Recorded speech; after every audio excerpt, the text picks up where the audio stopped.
Really, where your picture? What's up, Facebookies, YouTubers, and Twitter fingers? I got y'all on here. Let me turn on the TikTokers.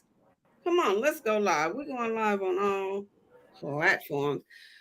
Welcome to the Hootie Who's Finest Talk Show. Yeah, the stars is in the house. What's up, Relly?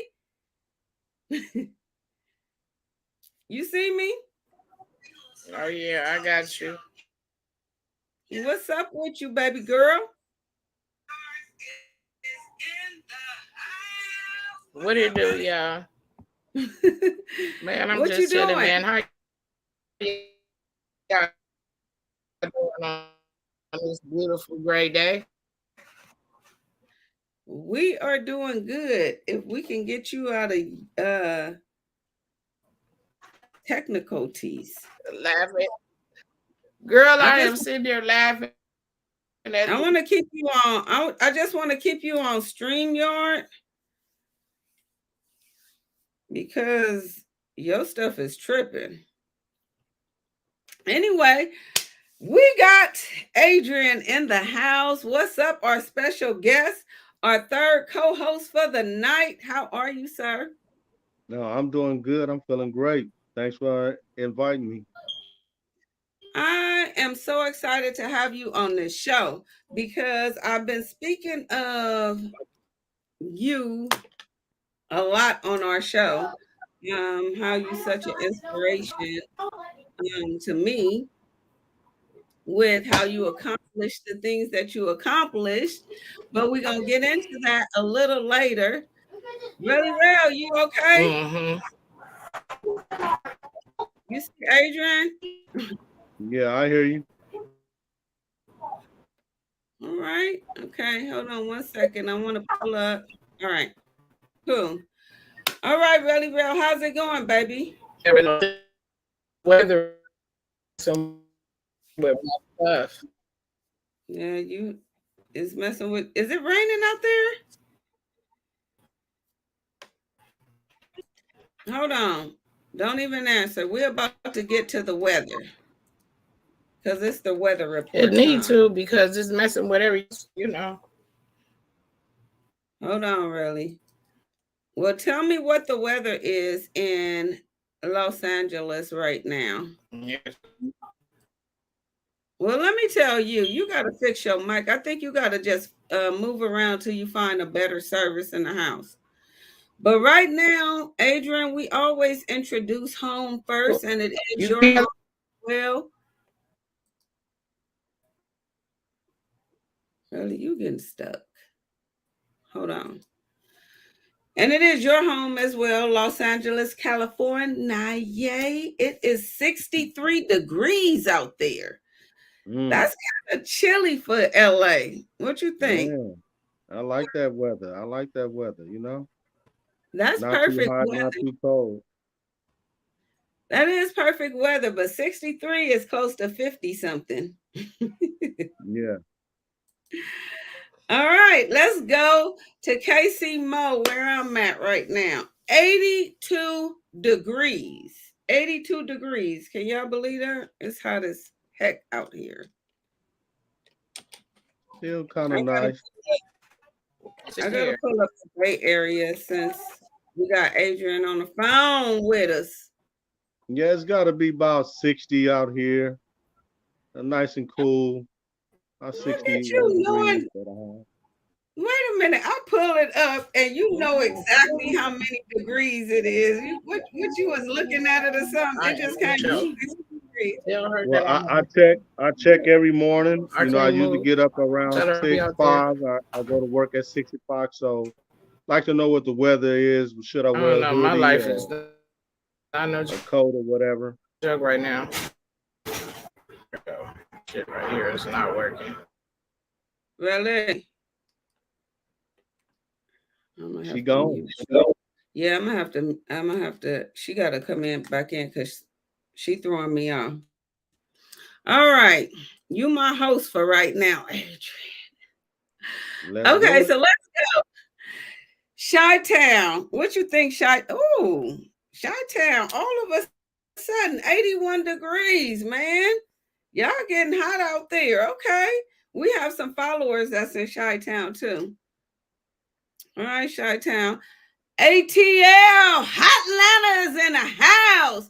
What's up with y'all? 74 degrees. Now, I think Atlanta gets a little humid, Adrian. Have you Oh ever, yeah, down south. Yeah. The humidity and the mosquitoes, you know. is Atlanta close to Louisiana? It's a little further south, or east of Louisiana, but yeah, they get like the same kind of climate down there. All Still get right. like very humid, wet, mosquitoes, bugs, but I love it. You know what I'm saying? Love the South. That's home You right there. it's weird how you named all the craziness, but you love it. Yeah, that's home, you know. Yeah. Um, you go down south, you know, I mean, you walk down the street, everybody greets you like they your brother or your sister, you know. Just living in the city, you don't get that. You know, people are in a hurry. You know, people are skeptical. And so many things going on in the city that you don't get that, like that down home kind of like greeting that you would get from a place like Atlanta, Mississippi, Louisiana, Arkansas. You know, everybody kind of know you, even if they don't know you, they're gonna speak to you. You know. Right, right. Yeah. All right, let me see. What else we got? We got Detroit, Michigan. It's 83 degrees in Michigan. Oh my goodness. Really? We just Mm. gonna keep you on Insta Live because you having StreamYard issues or something with the computer. You're gonna have to fix your StreamYard on your phone now. But Detroit, Michigan is 83 degrees. All right. Let me see what else we have. I think that's it. All right, let's move to our next segment, man. Well, really threw me off with all connect. Okay, really. What you had one of these, right? You was telling me about somebody. Our favorite black business owner. You know a black business owner, right, Adrian? Think about one while Tasha telling me about hers. Who's your favorite black business owner for the week? You know, I was actually looking for an all black a black owned clothing store, right? A construction clothing store. I'm in construction and I wanted to buy some clothes. And I was looking for a company that sold, carpenter pants, just the different gear that you would need for construction, and I couldn't find any. So to think of a black owned business is so, being here in the Bay Area, where, they got a deep history of, just that black community here. It's hard to find a black owned store, a black business. Wow. I did meet an older sister, and she make baskets, and so I made sure I got her information. Had her hook me up a basket for my nephew, sent it to her. So I would have to shout her out. Her name was Miranda, and she's here in San Francisco. Okay. All Yeah, in right. the That, Bay that's View. that's what I'm talking about. It ain't supposed to be a person that already, is already big. We want to shout out the people that's trying to get big. Yeah. That's in the making of it. So Miranda, baby, hook us up with your social media site. We're gonna get it from Adrian if he have it, and we're gonna order baskets. We're gonna put it out there to order some baskets from you.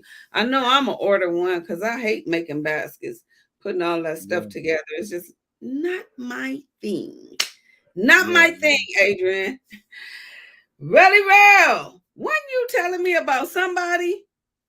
Yeah, my relative. I'm gonna get a shout out to my relative. That's Robin Johnson. She resides in Birmingham, Alabama. She's a CEO of her company management. She manages her daughter. She does everything. Cut grass. I mean, my relative is amazing. She everything. She can do anything. Paint. All right, so Accounting. She can go from cutting your grass to accounting. But that's my favorite business owner right now is my relative, though. Well, her main thing, Robin, I love you, girl. I just saw her comment on one of our pages. One thing that Robin, definitely cousin, focus on is your child. Her daughter is about to be on a reality show and she's managing her daughter. What is that reality show? Bama Baddies.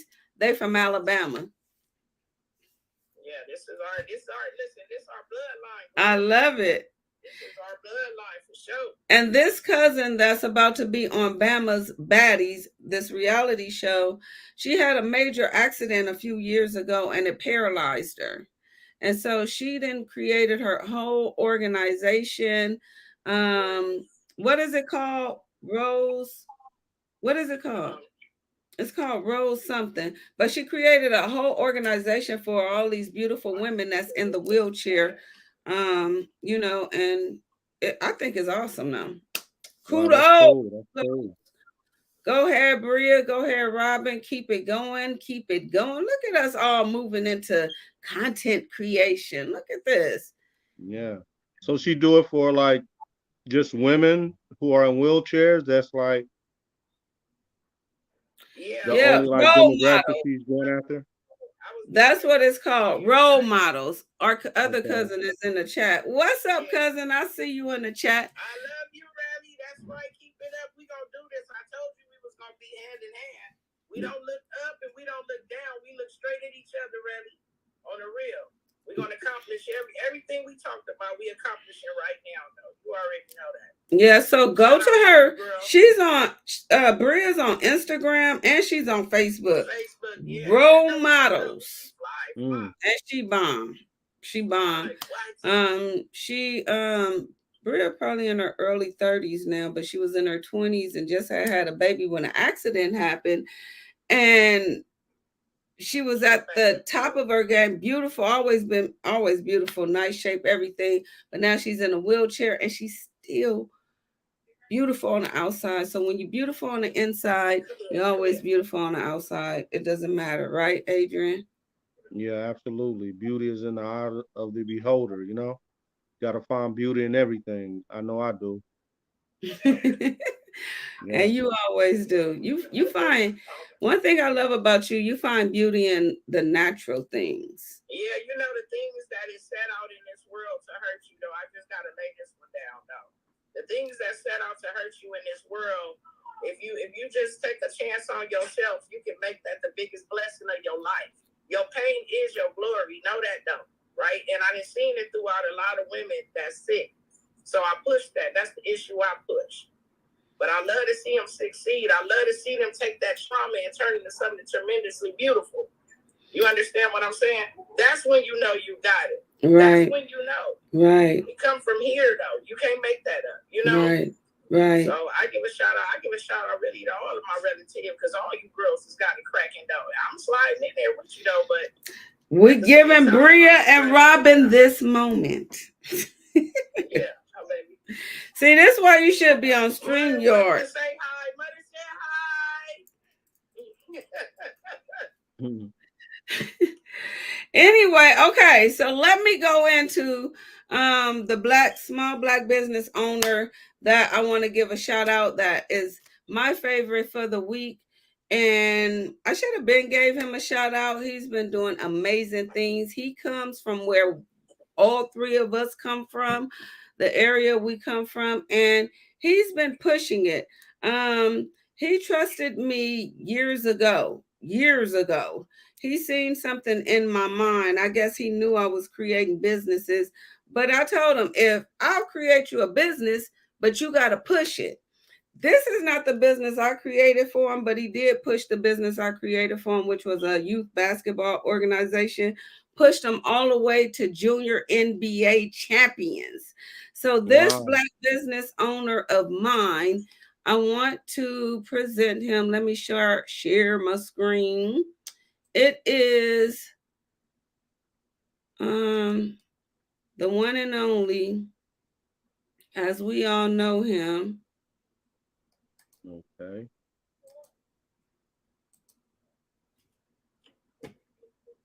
As we all know him, it is, hold on, not Adrian.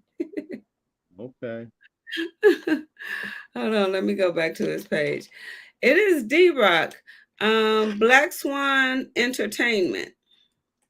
Okay. They Yeah. have given so many events.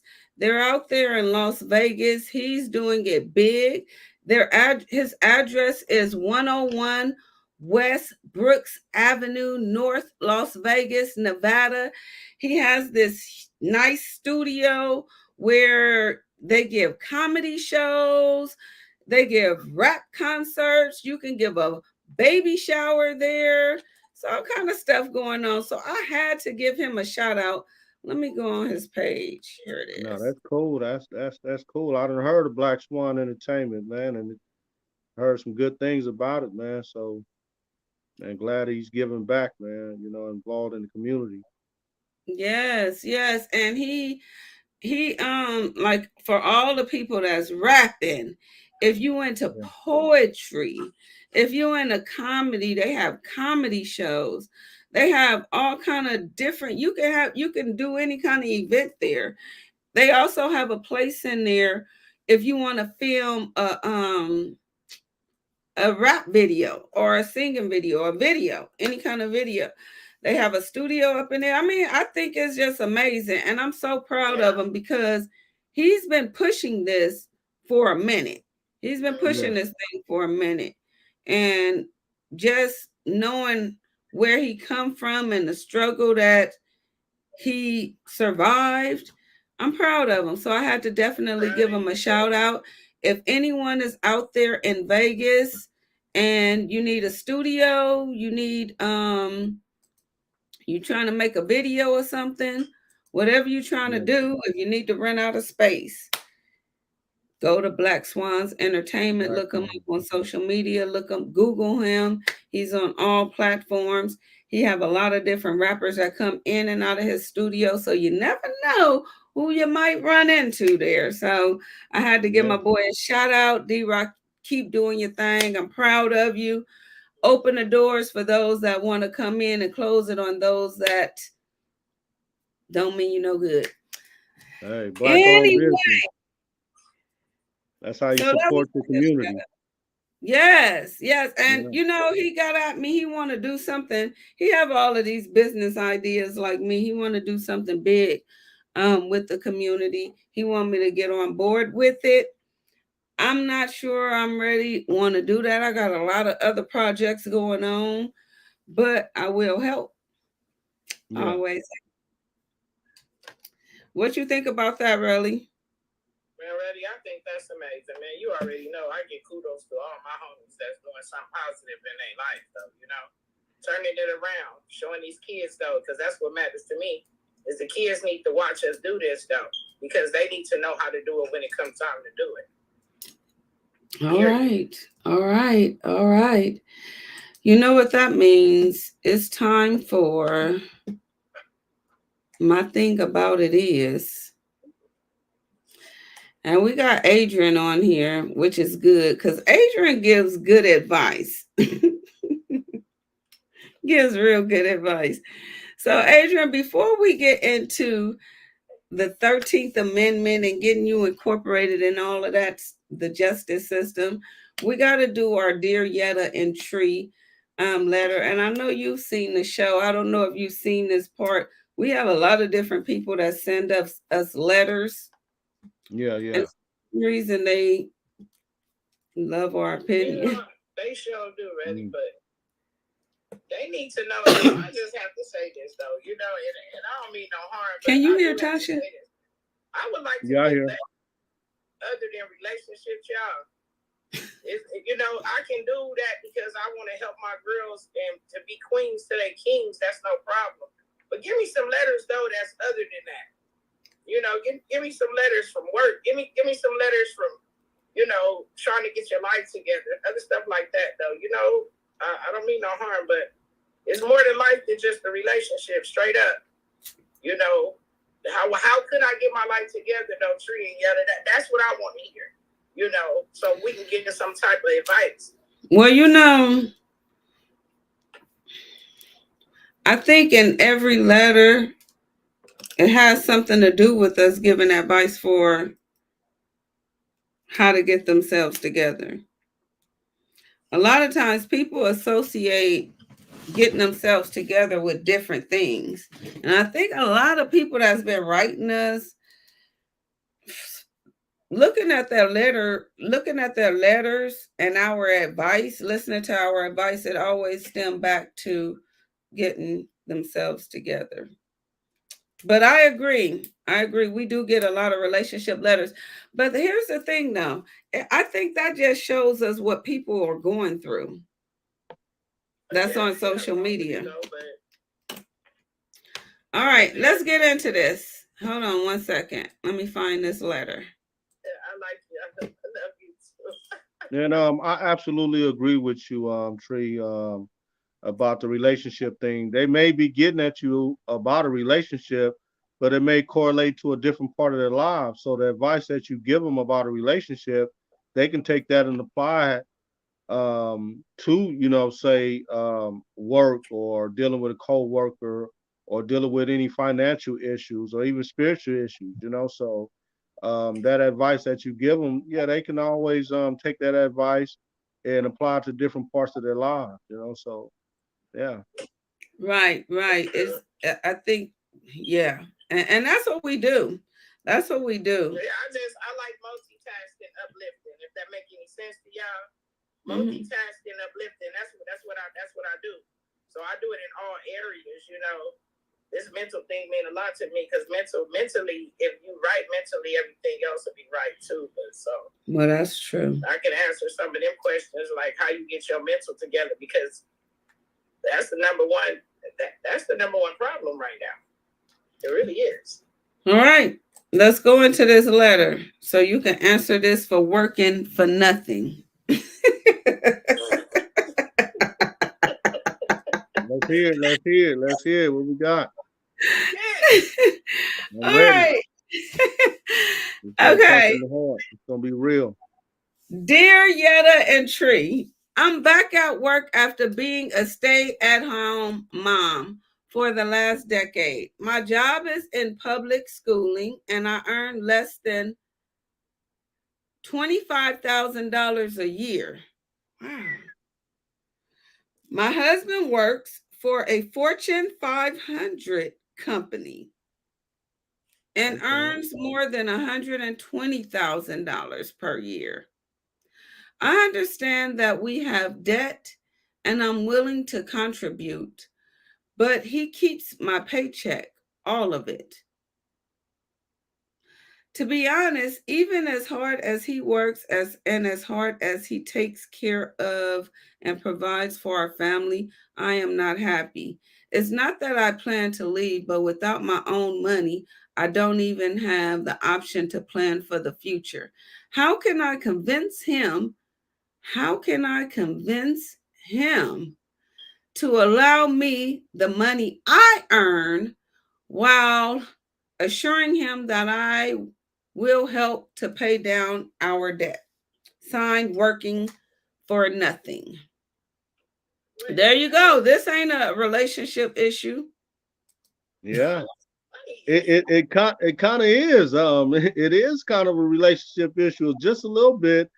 Well, I mean, kind of like a lot, right? So this, presumably they're married. She was a stay-at-home mom. Now she's working. She's earning, like what, just under a quarter of what her husband is earning.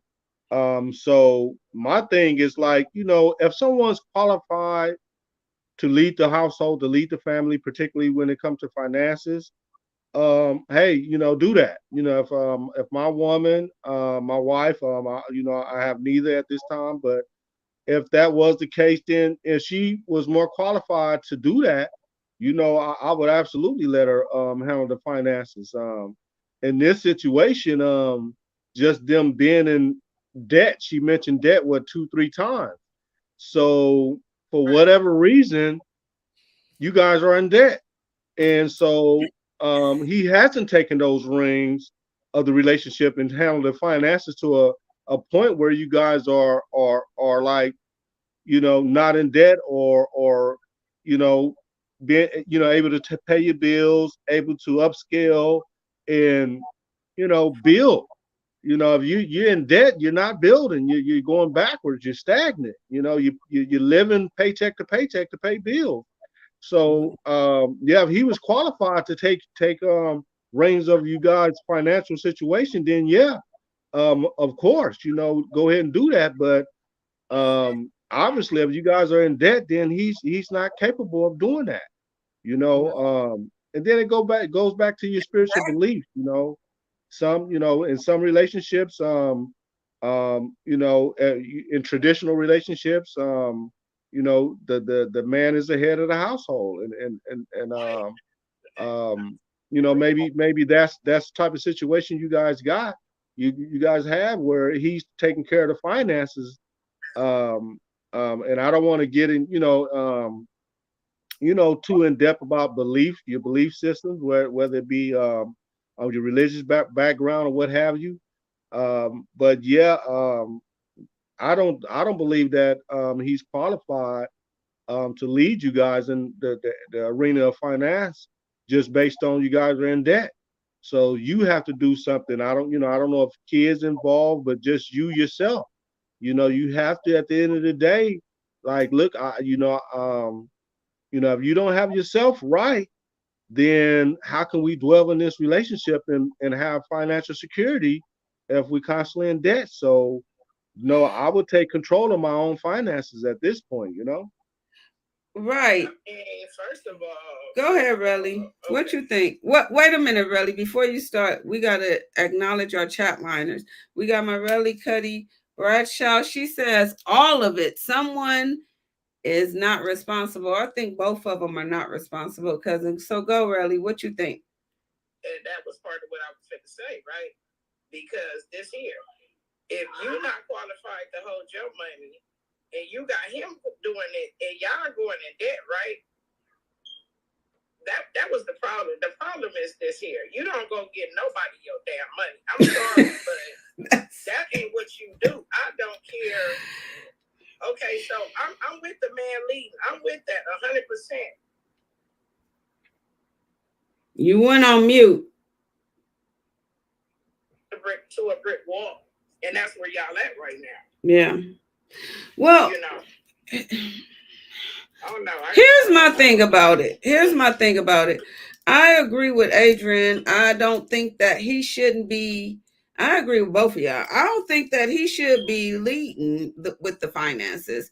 And for one, my concern with him leading is he makes over $120,000 a year. So my concern with that is, and he's in control of all of the money, all of her money and his money. How did we go in debt? That's doing what he want to do with his bread. That's why. And hers. So I definitely agree with.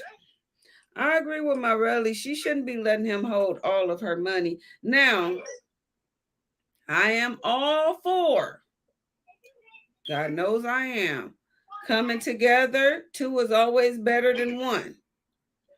And no matter how much each one makes, when you put it together, it's still more than what one of you guys had by yourself. Absolutely. So I'm all for that. And if you guys was in a better financial situation working for nothing, then I would say that would be a good idea.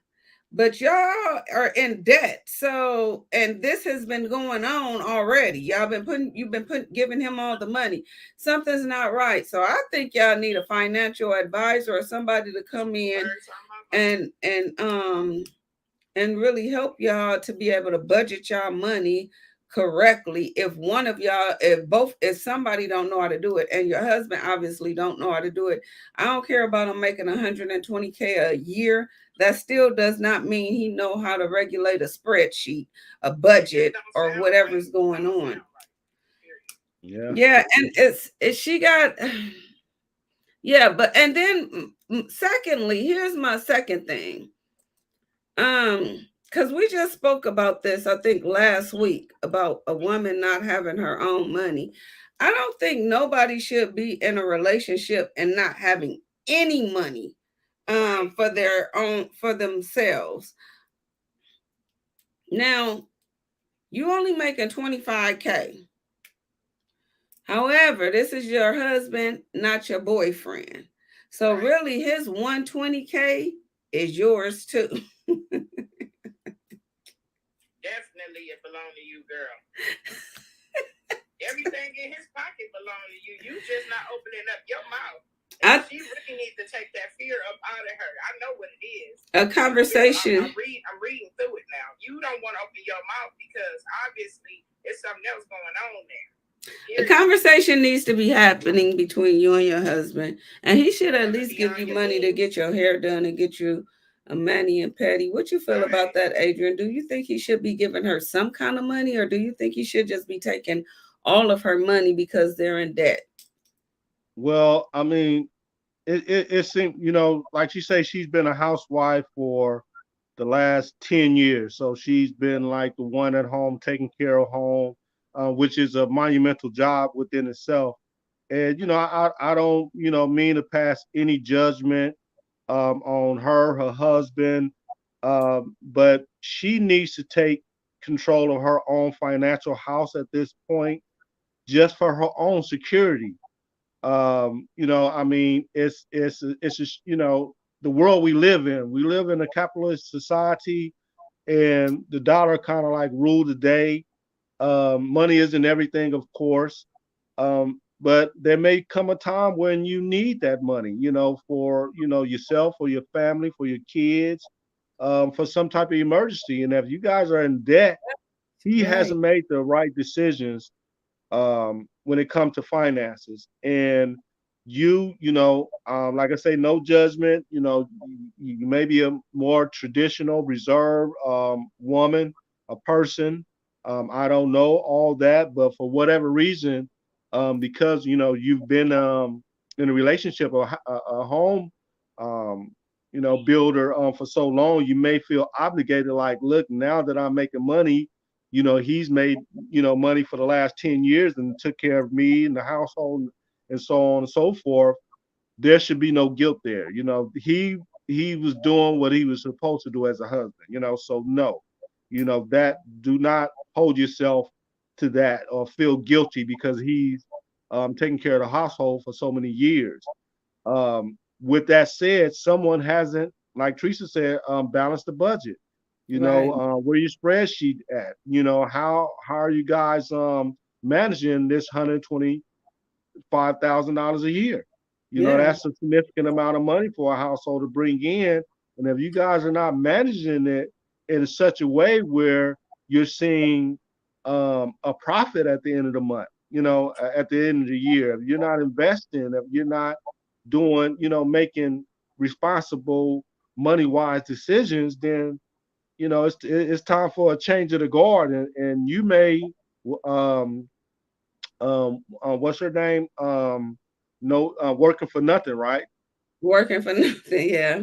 Working for nothing. That's what you're doing right now. You're working for nothing, and But you need to take the reins of your financial future. And that's not saying that you can't have that conversation with your husband. And if he can't understand that, I you think need a to ask yourself some real tough questions. Yeah, I think a Or conversation. ask preaching Yetta, Yeah. That's it. Think a conversation. You're gonna have to have a conversation with him. First of all, I would have a conversation with HR. I don't know where my money been going, but it needs to stop. I'm changing it over to this account. That's what that. Let's start there first, and then I bet you he opened the conversation up with you. Now it's not like you can really live off of 25,000 working for nothing. So you really working for nothing. You need another job if you want to take on your own income. I think that's a thing too. Because what if he what if he say, here's your 25K. Now half of the mortgage is this, half of the food is this, half of this is this. Take your 25K a year. I think you need a better job. More if your concern is you're in debt and you want to be in control of your own money, then you need to bring more to the table. Did they say what city, state, province they're out of? No. Yeah, because the cost of living, say, if she's in a small town and you know, Louisiana or something, then 25,000 is a significant amount of money. So it depends on where they're staying at. The cost of living is significantly lower, say in a smaller town, Midwest, down south, than say somewhere like New York or Los Angeles. So She said he 25,000 could works be for a significant. Fortune 500 company. Ain't Yeah. nobody broke by I don't know none of them in the sticks. That's just Yeah, common ain't sense. no telling what he do. The more likely he But he probably could do it, be online. remotely now. He But could be online. Yeah. All right. Because I got my own feelings about different stuff. Lord knows I do. Well, really? Because see, when he falls, she's supposed to be able to catch him. Not with no 25K a year. How much is that every month, Adrian? 25K a year. Well, she's making with 25,000, she's making about minimum wage in most states, probably like maybe about $15-$16 an hour. Yeah. I hope they're not in California or New York or No, Florida. well, California, what the minimum wage is like 17.25 out here. So it depends on where they stay at.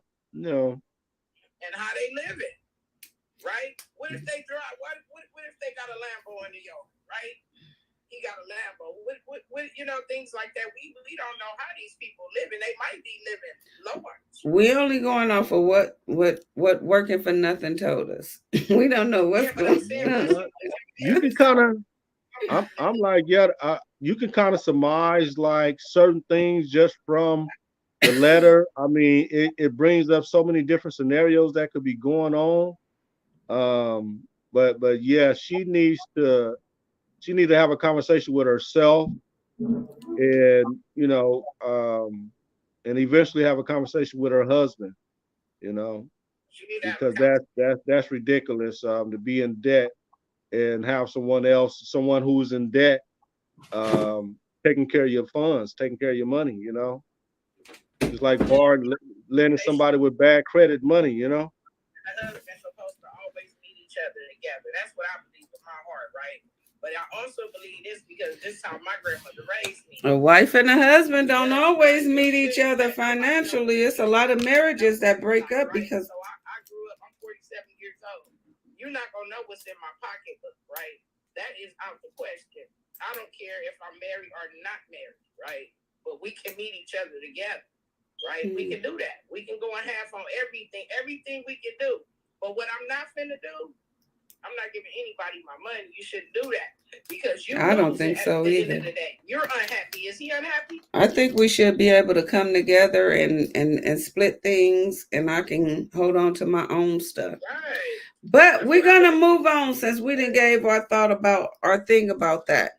We're gonna move on. We're gonna move on, y'all. We moving on. Let me get the heck up out of that. That was good. That was deep right there. They give us a lot of Asian. Yeah. That's a lot of material to work with right there. That whole letter is a cold segment by itself.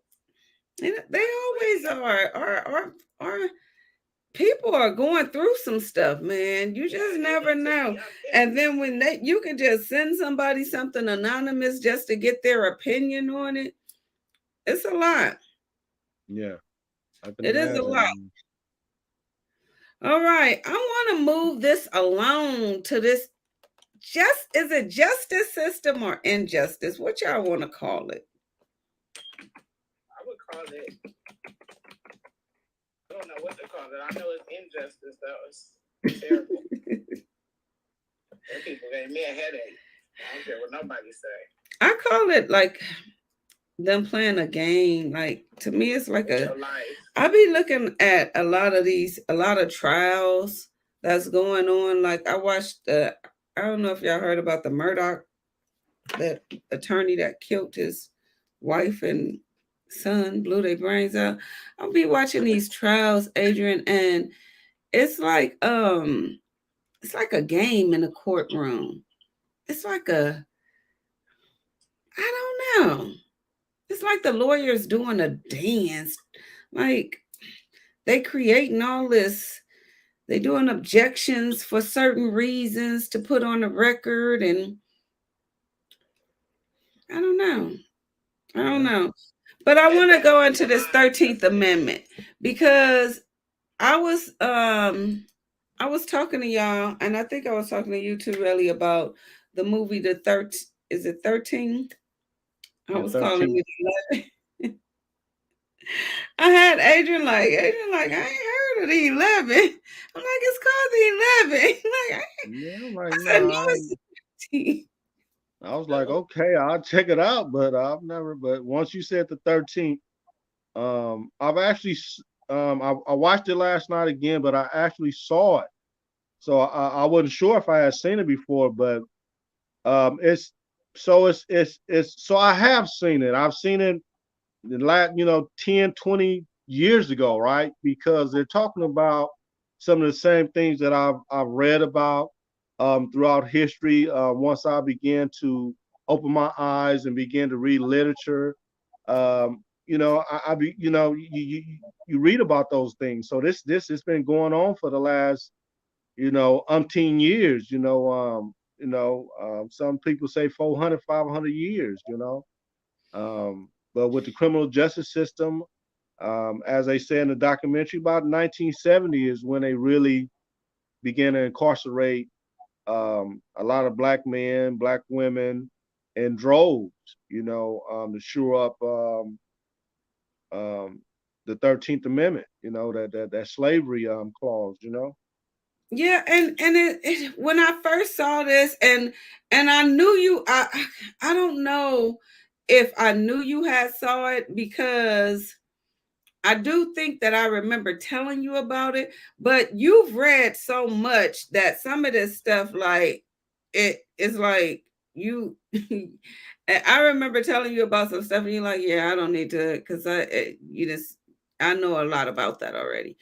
But what I was telling you, and I think I was telling you too, really, what I liked about this is how it it depicted it teaches us where why white men and white people period are scared of black men. And that's something that I got out of this. um Back when the 13th Amendment came into play, I think was a senator actually from Missouri that I just read, by the name of Henderson. He was one of them that introduced this amendment. Now the the funny thing is that he introduced this to, calling it to free slaves to Abraham Lincoln, but he was a slave owner. He had enslaved. He had owned slaves. His family owned slaves. So, but the Civil War and all of that stuff was going on. But the reason why I was researching him is to see why why they did the 13th Amendment, how they did when they they basically, let me read it. Let me see. Um Oh, I see it now. I want to go to, hold on one second.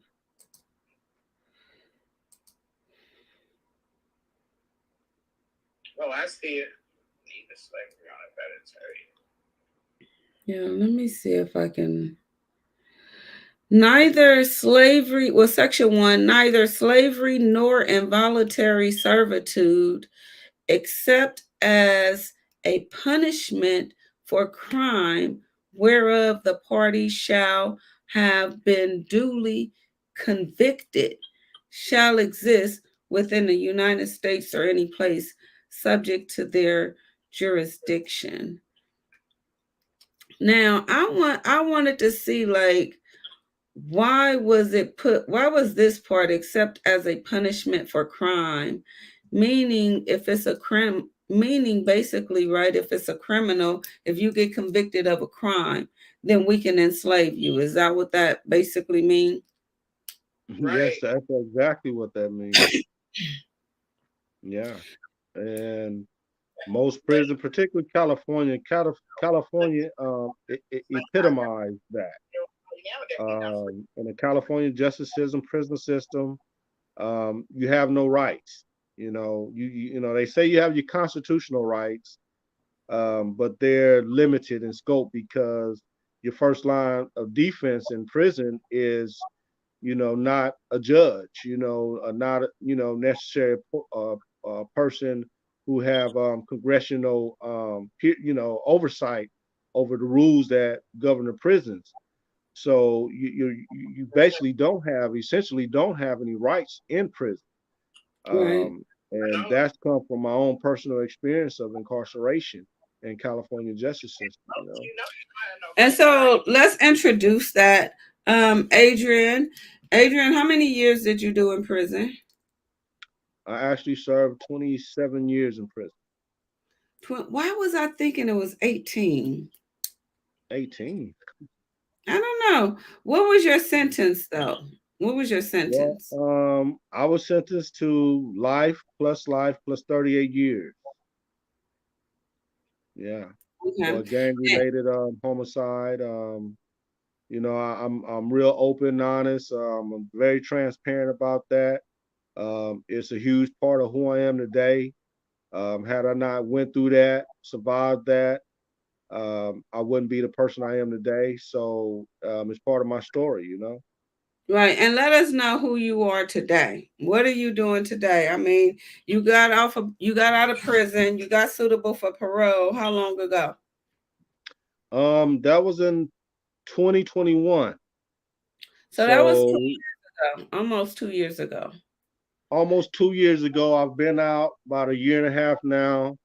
I remember initially getting found suitable for parole, and that joy, that happiness that I felt. But that joy, that happiness, it lasted from the time I left the parole hearing room till I made it to my unit. Mm-hmm. Once I made it to my unit, the joy, elation that I felt, it turned into determination, and going back to my plans, the things that I had planned to do, the things that I had prayed to God, for that second chance, for another opportunity, for that, that blessing, that miracle. So it was determination, to get out, to be successful, to help others, to make amends, to live a better life. And but before we go there, because I want, because it's a part of your story is huge, and I told you you got to write a book, but it's a part of your story that happened in prison that I want to talk about, and I know you're open to how you got to where you are, but I do want people to know that after being out of prison for a year and a half, how long did it take you to get off of parole? Because you got out and you did the program. You did everything that they required you to do. Tell our followers, how long did it take you to get off of parole after being in prison for 27 years? Well, my situation is different, is unique in that I'm in San Francisco. They're more liberal when it comes to the formerly incarcerated. We're actually re-entering what they call it, um, re-entering community, something like that. But the formerly incarcerated are treated different. So I was able to get off parole in 13 months. But like you 13. say, I hit the ground running. I hit the ground running. I got a job within 2 weeks. I got in college. I started volunteering. I took Volunteer. job training courses. I just was committed. I was committed to the change that I told the parole board that I had changed. And I had changed. It was real. And Yes. so once I went up for parole, I had got my own apartment. I mean, they saw that I was able to live independently, because that's what parole is. Part of parole is that if this person is able to conduct himself in society in a pro-social way, where he's able to pay bills, pay taxes, he or she, and be self-sustainable, then hey, that's a huge consideration of taking this person off parole. And that's what happened for me.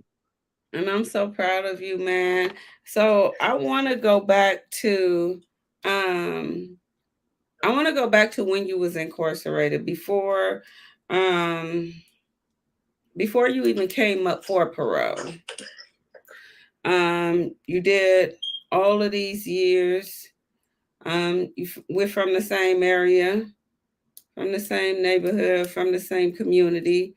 A lot of things went on in our community that's still going on in our community.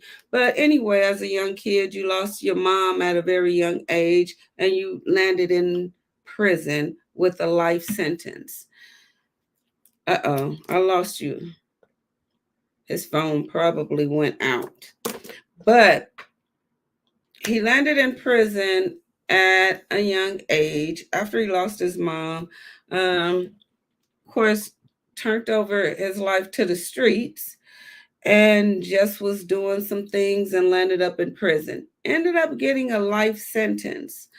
While in prison, went through the prison life of doing things, creating a life in there of having the things that he needed to have to survive, and had an epiphany. I don't think, and I can't wait for him to log back in, but I don't think that Adrian ever lost sight of coming home one day, because everything that he did in prison, teaching himself the law, educating himself, doing so many different things, hustling up in there, saving money to have an attorney, to go to board, to get out. And so with doing all of that, he still had to turn his life over, away from gangs, away from the prison politics, and away from all of that. And he has an amazing story. I got to get him to write a book. But I wanted him to talk about the strength that it took of making that decision to um, stop the hustling, stop the banging, stop the everything, and just really embrace the classes and the courses that you're taking up in there, because he really did. I used to talk to him thing every day. He really embraced those courses. And I remember talking to him and just listening from one year of talking to him to the next year, totally changed mindset, totally changed man. And so once he log in back in, we're gonna get into that. But let me look at the chat. Who we got in the chat? We got Mr. Durrell Houston D Rock in the chat. What's up, baby? If you're still here, we just gave you a shout out, Black Swan Entertainment CEO. Hey, hey, hey. We got Tonda Leia in the chat. What's up, Tonda? How you doing, baby? I got my jewelry, and you know I love it. As always, I love her jewelry. If you guys haven't checked her out, I always give Tonda a shout out. She go live on Facebook. She's not only a person that sells jewelry, she's also a content creator. What's up, really, Rel? Can you hear? You on mute? I can't hear you. Can't hear you. Can't hear you. You on mute. Yeah. What was that? All what was all you saying? Oh no, I was talking to everybody that's in my chat. Oh, okay. Love you, Frankie.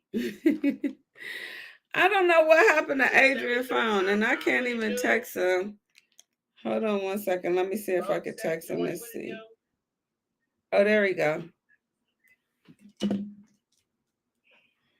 know how to pronounce that name, but What You got happened? me back? I got you back. Look at you. Your Yeah, phone was dead. my bad. My battery actually died on the phone. It's like I thought I had enough juice on here. You straight right now? I'm, I'm straight. Let me see if I can get this to sit up where it's showing me. Uh, uh, that's the best I can do. You okay? Okay, let me Keep see. moving it after you straight. Oh my Hold on. goodness. I'm trying Right to there. charge it. And Right let me see. Let me just see if I can put a landscape. there. Okay. That's Okay, it. man. Okay, we're back. We're back. Good. So I was just even when you left, because you know the show must go on. Just because you blank out, we Absolutely. don't stop the show. No. And I was telling everybody that I wanted you, I definitely told you that I want you to write a book one day when you get some time. I know you got a lot going on, but I want you to explain to people because um you did the prison politics. You was in prison. You had to do what you had to do to survive all of those years. What was the turning point where you decided to change your life around in prison? What was that Well, pivot there moment for there you? there were several turning points during my incarceration where I woke up um as early as 27 years old, right? I had been in prison for maybe about 8 years at that point. Um and it was in 2001. So there were three significant events that happened that year. One of the first events, I read the book Dianetics, Science of the Mind, right? Mm-hmm. And a lot of people are turned off because of it, because of the Scientology I don't connotation think that's it's gonna connected work with it. with it But it was today. a great book. It was a great book. It made me explore my own behaviors. So reading that book really Yeah. kind of like made me open my eyes. Then it was 9/11. It was actually the bombing of the two towers.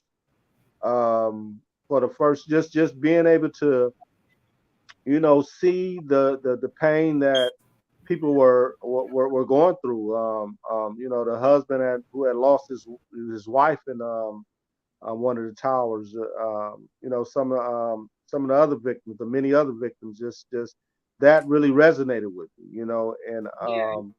that for the first time I felt like I was part of the country. Even though I was in prison, I was incarcerated. It felt like more like that they had attacked us, All of right. yeah, as an American, we've been disenfranchised in this country so long that most of us we don't feel like we're Americans or equal Americans, and for the, the, the large part, I mean, we're not. We live in a very unfair society, right? But that did resonate with me, and it made me explore some of my own emotions, my own feelings. And then it was seeing someone that both of us know, we all know, right? Jerome Clifton Adams. I remember being in, um, I was in a hole, and I remember his death being broadcast on the evening news. And when they said his name, I was like, that was a guy I grew up with. I had been knowing him since elementary school, Yeah. and it just struck me, man. I mean, for the first time, I wept, I cried. I hadn't cried in a long time, and just seeing his death, and thinking about his family. I remember his daughter. I knew his mother. I knew his sister, and just seeing that happen. I mean, it just at the time I remember I was in prison. I was in prison for life, for a violent offense. I was in a hole at the time for a violent offense on the yard. And I was single man cell status because I committed violence against my cellmate, and so I had rejected and pushed away everybody and everything in my life, and it made me turn inward. And I committed myself. I told myself when I get out the hole, I was gonna stop lying, I was gonna stop cheating, I was gonna stop stealing, and I did. But I didn't walk away from the game. I didn't walk away from the politics. I justified what I was doing because even though I was participating in my own rehabilitation, so to speak, I wasn't actively maintaining and my anger and my criminal and gang member lifestyle. I was still involved. It took maybe about another 13 years for me to completely, say, look, man, I want something different for my life. I knew that I was capable of living, my life without the gangs, without the homies, and all the madness and everything that comes with it. And but once they changed the law in 2015 or 16, I believe, it was called a youth offender law. And Mm. I got incarcerated when I was 19, and they raised that. They said that if you were 20 years or under and you had committed your crime and it was your first offense, that they were going to give you a meaningful opportunity for parole. And at Right. that time, I was like, look, this all I've ever prayed for. Now that's in California State Prison, right? Yeah, yeah, it's a System. second chance law that California passed, and they were giving guys who had never been incarcerated in prison, and who were young an opportunity. They would call it diminished culpability, saying Oh, that a young man mind or brain doesn't fully develop until they're about 24, 25, somewhere up in there. And so they were beginning to look at us different and so saying let that me these guys were capable of being rehabilitated. let me ask you this. So when until they well, you said in the early 2000s you had already started kind of really seeing the light. You just wasn't didn't kind of put it into perspective until they changed the law. When they changed that law, did you kind of like see daylight? Yeah. So, I always had like, um, faith, faith that, this wasn't going to be the, determining, um, end of my life, to die in prison, right? Because back then, life in California prison meant life. A lot of Right. people they don't know that, but you know, I've ran into guys who've been in prison for over 50 years, for 48 years, and so on and so forth. So once they changed the law, yeah, that hope, for a long time I didn't have any hope that I would get out. I had faith, but I didn't have any hope Right. because that was my reality was that I had life in prison and that I was in California, and they were not letting guys who had life in California out of prison. And Right. so once that hope set in, and um, yeah, I was through. I wanted something, like I say, different for my life. I wanted to take control of my life. Yeah. And I was so proud of you, Adrian, Right, because, right. well, I was talking to you on a regular doing then. And so it really kind of wasn't a shock to me because I was kind of already into your mindset. And I believe, like you said, in the early 2000s, you had already made up your mind that you was coming home and that you weren't going to die in prison. Um, but I wanted to. It's so I always I always use you for other people because you actually did it You took what they gave you in there, the courses, the different things that you needed to take in order to get your mind right, not only for parole, but even for your exit. Because a lot of that, I remember talking to you, and you just brought up something about your anger, being able to de-escalate things rather versus escalate things. And so I wanted to ask you, like, how was you able to do that? How do you think you were able to do that in prison? Because there's a lot of people in prison that take those courses and they just taking them to get out on parole, but you actually took those courses and applied them to your mental. Yeah, once I bought into it because like you said initially, I was doing it to get out of prison. The courses, they for years they never had anything like that. College in California prison, they took that away like 30 years ago. A lot of the yards I was on, there were no jobs, no education, no opportunity. So, we fought each other. We fought each other. We sold drugs. We used drugs. It was just the prison politics. But once they began to change the mindset around rehabilitation, the classes started coming into prison. And I remember I went to my first parole hearing, and they began to ask me these questions, and I couldn't answer them, and it was embarrassing because the questions were about me, and I couldn't answer those questions about my anger, about my upbringing, about what made it capable for me to take another person's life. I couldn't answer that question, right? And it was embarrassing, right? And so once I left that parole hearing, um, it was time for me to focus completely on myself Right. and to dig deep and to delve into those subjects and really, understand like where my mindset was, what caused me to do those things, right? And I remember it's a commissioner and a deputy commissioner. These two people have the decision making process when it comes to your life, and that's why I say it's an unfair process, but it's the only process that that I had in prison, and so I had to dwell within that. And but the deputy commissioner, he told me, he said, "Look, Mr. Lewis, you're focusing on getting out of prison as the catalyst for your change." He told me to focus on some of the self-help groups, um, focus on, what caused you, what led you to commit your crime, focus on the victims, and everything else will fall into place. And so that was one of the things that also resonated with me coming up out that Yes. role here, and that's what I did. I focused in. I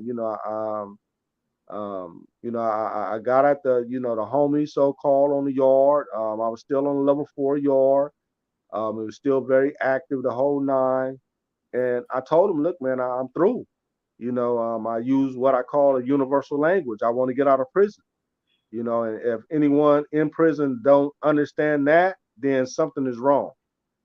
So How did they I take got that, Adrian? How did they take it? Like, did you get any like backlash? Because back in the day, you used to hear all kind of stories. You gotta die to get out of the yeah, blood game. in, blood out. Yeah, So how like in this and this was like what 2015, 2016. 2016. Yeah. Yeah, how did they react to you? Did they believe you? Because you was a G. You had been in there for years, different prisons, so you made a name for yourself. You was in the political realm of the whole situation. So how did they react to you when you got at these people, got at the gang members and told them, okay, I'm done. I'm trying to come home. Did they think you was joking? Were they still trying to pull you into different conversations and things? Well, the last part, yeah. So, like you said, I had a reputation. I never, compromise myself. Like I use I think it's a false negative, but I was a responsible gang member, right? So I live by those rules and those tenets of the gangs, and I never deterred from that, right? When I was involved. So, most guys, I remember initially when the very next day I got denied 5 years at my parole hearing, and the next day I called a meeting on the yard, and I told dudes how I felt, and I used some harsh language. I remember telling dudes, look, man, this is what I want. This is what's gonna happen. If ain't nobody, on board with that, if anybody got a problem, we can meet up in the middle of the yard. And I meant that. I meant that at that time. I felt like, look, if I'm gonna get into some shit, some drama, I might as well do it right after I come up out the parole here, and I don't want to wait 2, 3, 4 years down the line and then get into some drama. And nobody stepped up. But that's not to say that I was like this hell of a dude. Most guys they supported me. Yeah. Most of the guys, they supported me. I had been involved for so many years. Like I said, I had never compromised myself, and most of the dudes, they supported me. They was like, look, man, do what you got to do, man. Go home. Yeah. I heard like little whispers of certain people having problems with it, but nobody stepped to me. Right. Then it was on me. It was all on me. That was like the biggest part. And I think that's like the real pressing things for a lot of dudes who are in gangs, right? Is stepping away. So that's all I had known since I was like 13 years old was the hood, the gangs, and all that. So now was all the emotions that I was going through. Right. So usually when I would go to yard, I go over there where the homies were at, hang out. We It's a blessing. whatever was on the agenda, we talked about what was going down on the yard, who owed who, and all the stuff. And then we would like break off into whatever we were going to do. But we always had that like meeting in the beginning of the yard, like what's going on. And so now I'm coming to the yard, and so I can't hang out with these old dudes because I was committed. Right. Once I stepped away, I meant it. And one of the things that I was seeing there were guys who would step away. Guys turned Muslim, or they went Christian, and they would step away from the gangs, and for the most part the gangs would allow that. And but the guys who always got jumped on or beat up or assaulted were the guys who played both sides of the fence. I remember So you telling me that. yeah, so I didn't want to do that. I went, when I would go to the yard, I began to play handball. Yeah. Handball became a big part of my life, because then, I couldn't, Yeah. I couldn't kick it with these guys. I couldn't kick it with the white guys or the Mexican, it was like, so I began to play handball.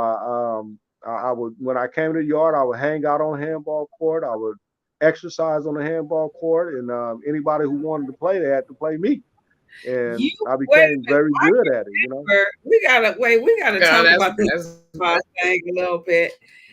Wait a minute, really, and then I'm gonna ask you, really, if you got anything you want to ask Adrian. But we gotta talk about this handball thing. I remember Yeah. you was like, look, you like got a little blush on you when I say handball. Do you that's my favorite game. have you been playing since you've been out? First off, Well, I actually went down. I heard that they played in San Jose. It's about 45 minutes away. So I went down there one day.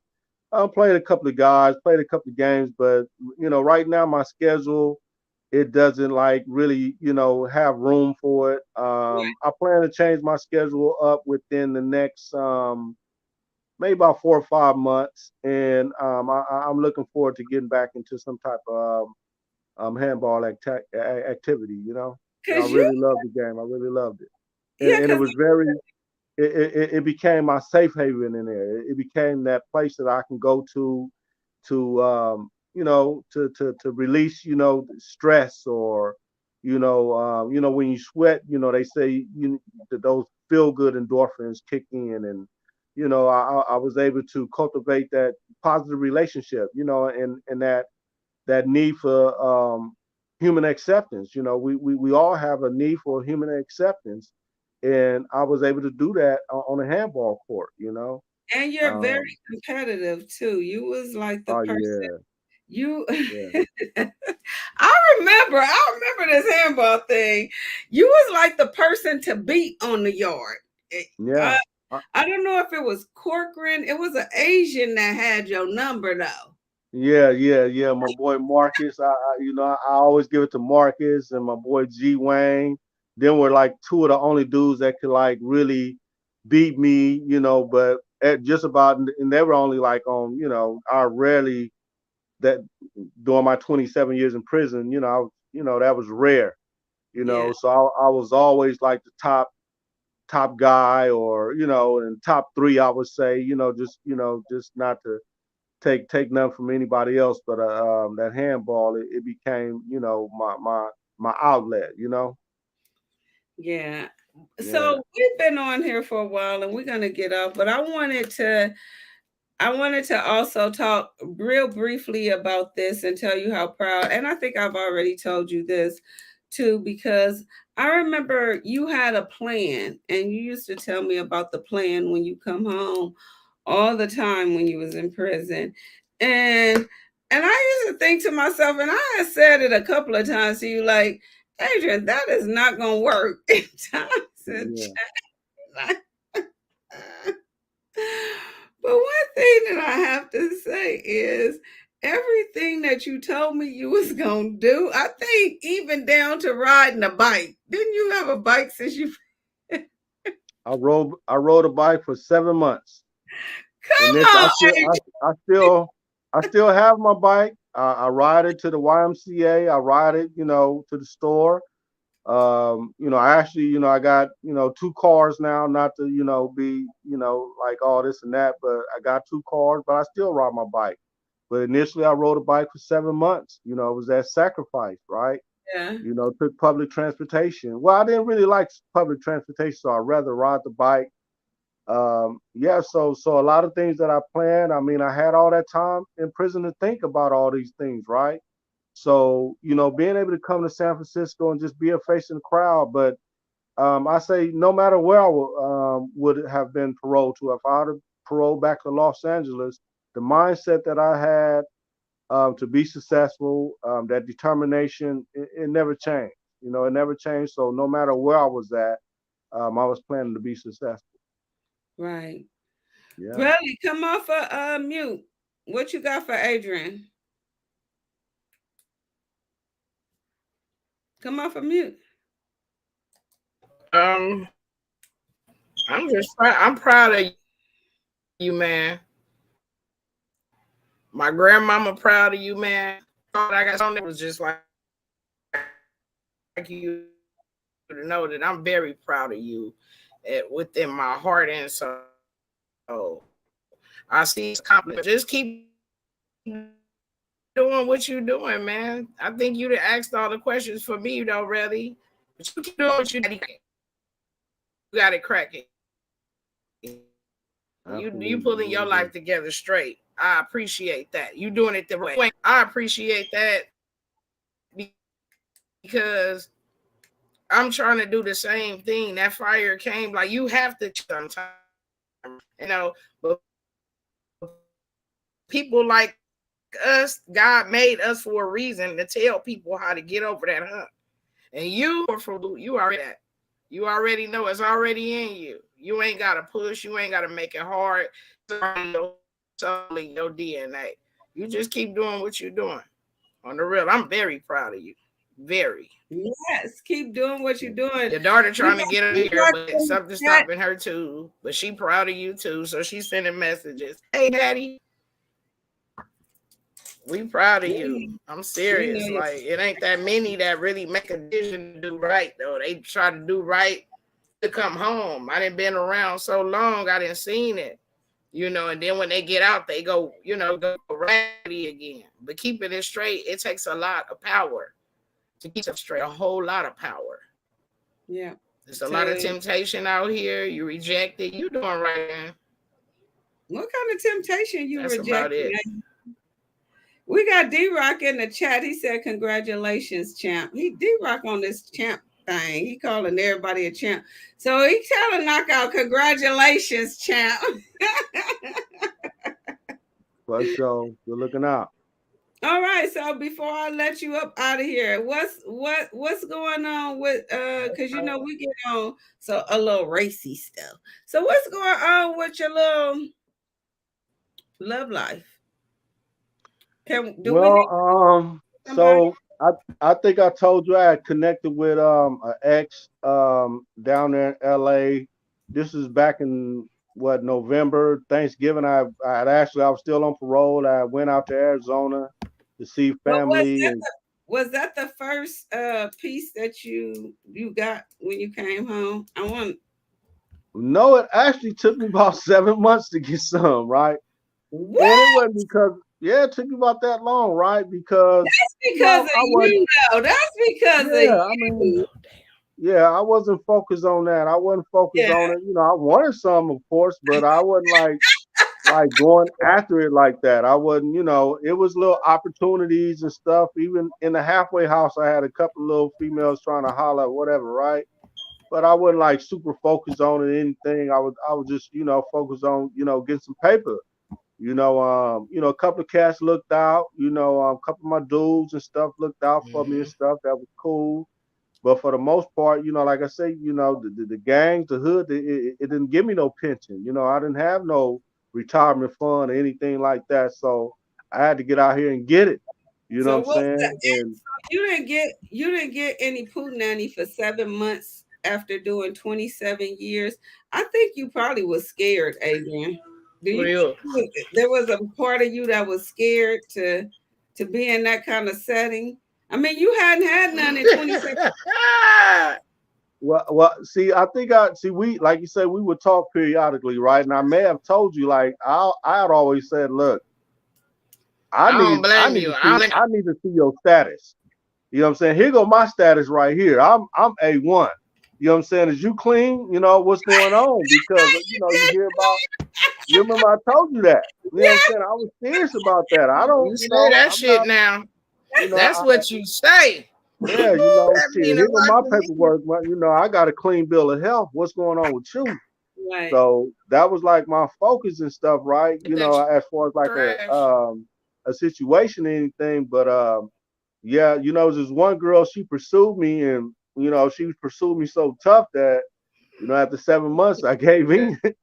And You knew you for 7 months, Adrian, before you gave in. Wait a yeah, minute. yeah, for 7 months, man, because she was like a supervisor at my job and stuff. And Mhm. I was like, look, that's a little too close to comfort. You know what I'm saying?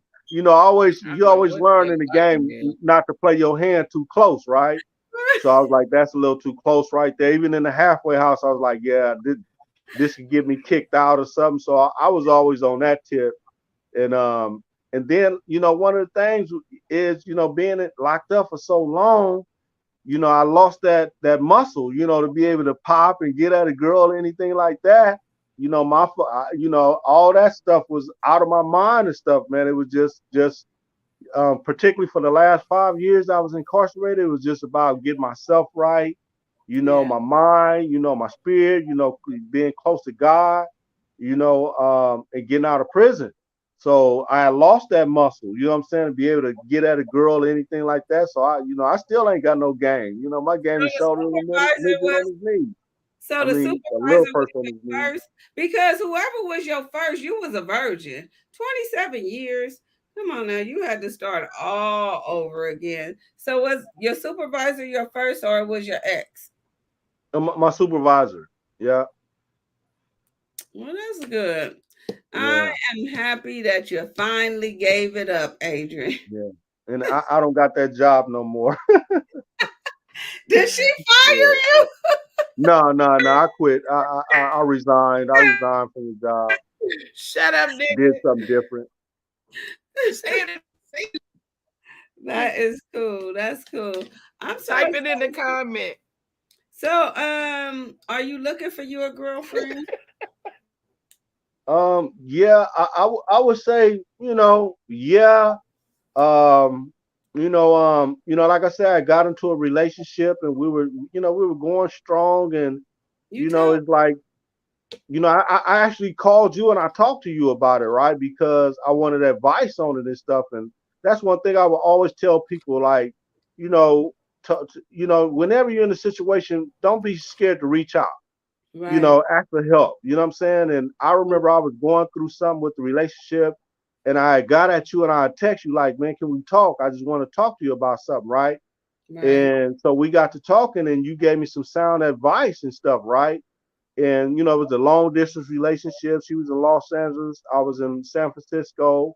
So we would talk over the phone and everything seemed right, but we would argue all the time.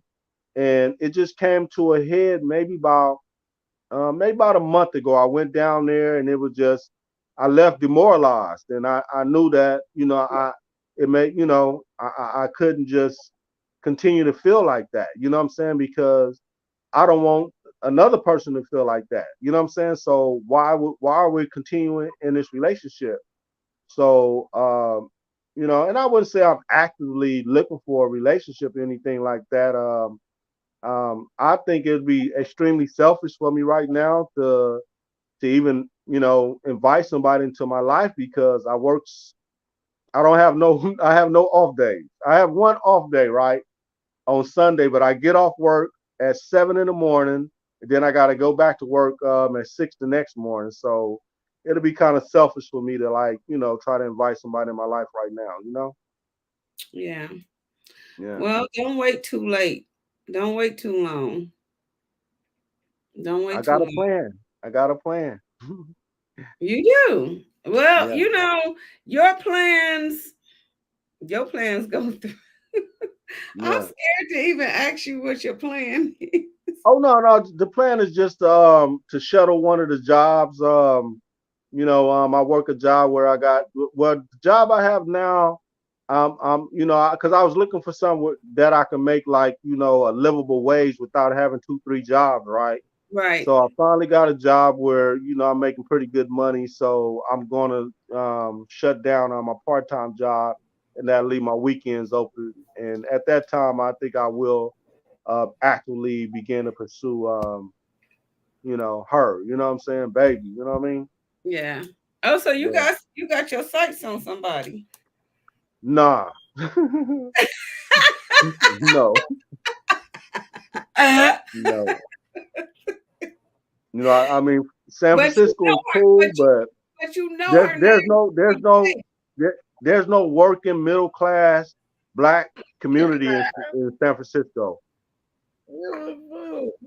No, that's So all bad because you definitely don't have jungle fever. You just You no, already know. you no. if it ain't black, it ain't black with you. I don't even want to go into that Yeah. What's because up, that's Chris? deep with you right there. But really, all right, we closing out. What you got for Adrian? You got anything to close out? You proud of him? D-Rock got the laughing emojis. He got the laughing emojis on the Putin anything. He a fool. We got to get him on. Yeah, I'm proud of you, baby daddy, for sure. All right. Well, we are out of here. Thank you so much for Yeah, I'm joining me. proud of you, baby daddy. I That's got to all get I gotta you say, back man. on the Really. show. I'm happy to know you don't be busy during this time because you give some good advice. And so I was easy on you, Adrian. I'm just gonna be honest. I was easy on you because when men come on the show, I got this feminist thing that come out. Oh, I'm ready. You know what I'm saying? I'm ready. I'm scared to bring it out on you though because you like you know we didn't have some conversation, so you kind of got my number a little Oh bit. shit. Everybody don't got my number. But I am so excited for your life. I'm so excited for your freedom. I am so excited for whoever is gonna be a part of your life. I can't wait for that. That's gonna be interesting. But I'm excited for your life and It's excited to not have working. a tip show, It's not Hootie Hoo working. Talk Show. It's working. Well. Thanks for the love. Thanks for the platform. I mean, what you're doing right now, you're providing this platform for people to come on, talk about different issues, and I'm just loving what you're doing and stuff. And congratulations on all your success, on your marriage, your family, everything. Tell everybody I said I love them. And we all love you too, Adrian. So until next time, guys, we will see y'all next week, next Wednesday, same place, same time. Hootie Who's Finest. Hootie Hoo. See you later, Adrian. I'll talk to you later. All right now.